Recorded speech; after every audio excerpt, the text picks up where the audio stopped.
Welcome back po mga kaibigan sa aking channel, Alejandro Belga TV, ang inyong kaibigan. Mga kaibigan, ang ating topic for today ay itong gold coin na nasa akin ngayon. Kung nakikita nyo, nakaportrait ay si Queen Elizabeth II. Mga kaibigan, kung mayroon ganyan, maswerte ka. Dahil malalaman mo kung gold coin nga ito o hindi. So ayun mga kaibigan, makikita mo naman, mas maliit konti sa piso natin na NGC series. Yan, ito yung ating topic for today.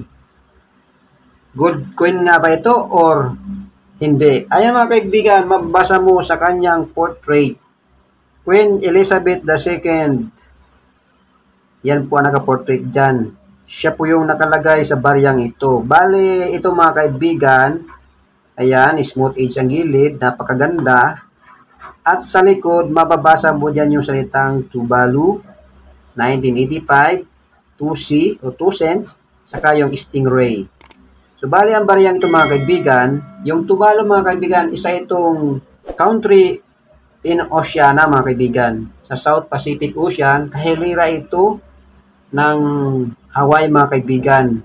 Pero yung Hawaii mga kaibigan, sakop yan ng USA. Pero itong Tuvalu mga kaibigan ay ito'y independent mga kaibigan. Ang perang umiikot sa Tuvalu country mga kaibigan ay Australian dollar saka yung Tuvalu dollar. Ito nga po yung barya nila. So kung mayroon kang ganito mga kaibigan, ito po ay golden coin lamang. Kulay ginto. Pero hindi po ito ginto mga kaibigan. Ayon kay Lumista.com, ito po ay bronze na pinaghalo-halong copper 97%.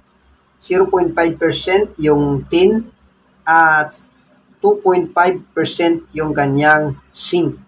Yung pinaghalo-halo mo yung tatlong metal na yon ay naging bronze at naging kulay gold, dilaw. Akalain mo parang gold. Pero ito po ay hindi gold mga kaibigan. Maswerte ka kung mayroong ganito.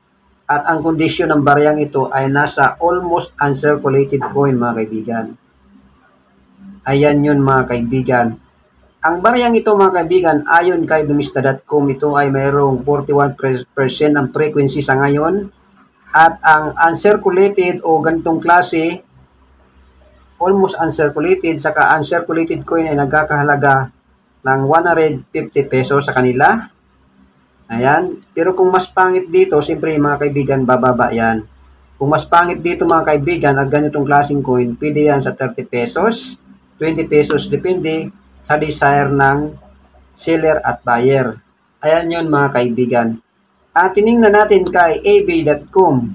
Kay eBay naman mga kaibigan, isa lang yung nakita nating barya na katulad nito ay naghalaga ng $20. Sa peso ay halos 1,000 pesos mga kaibigan ang presyo ng gantong klase ng barya sa eBay. Yung graded coin naman mga kaibigan, ayon kay NGC Grading Company, ito mga kaibigan, yung MS65 ay naghalaga ng $2.50 sa peso, halos 150 pesos mga kaibigan ang halaga. So by the way mga kaibigan, yung bayang ito mga kaibigan ay nabili ko sa lugar ng South Korea. Siguro may pumasyal doon na taga Tuvalu doon sa South Korea. Nabili ko ito ng 1,000 won.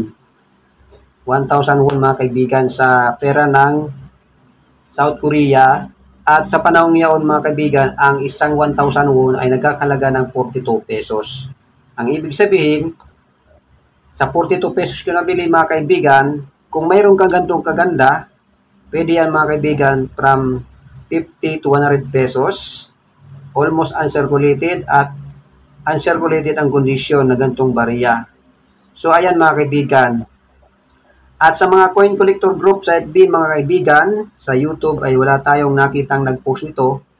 Ako lang siguro ang mayroong ganitong klase ng barya dito sa Pilipinas. Aywan ko lang.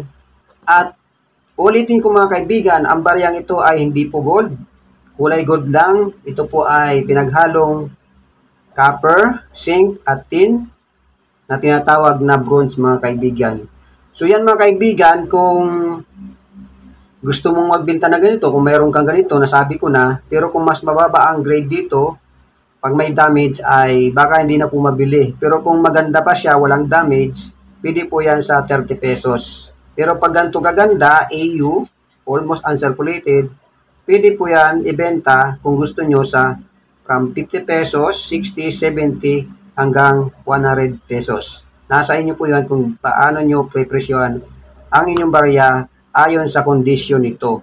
Maraming salamat sa panonood and God bless you all. Bye-bye!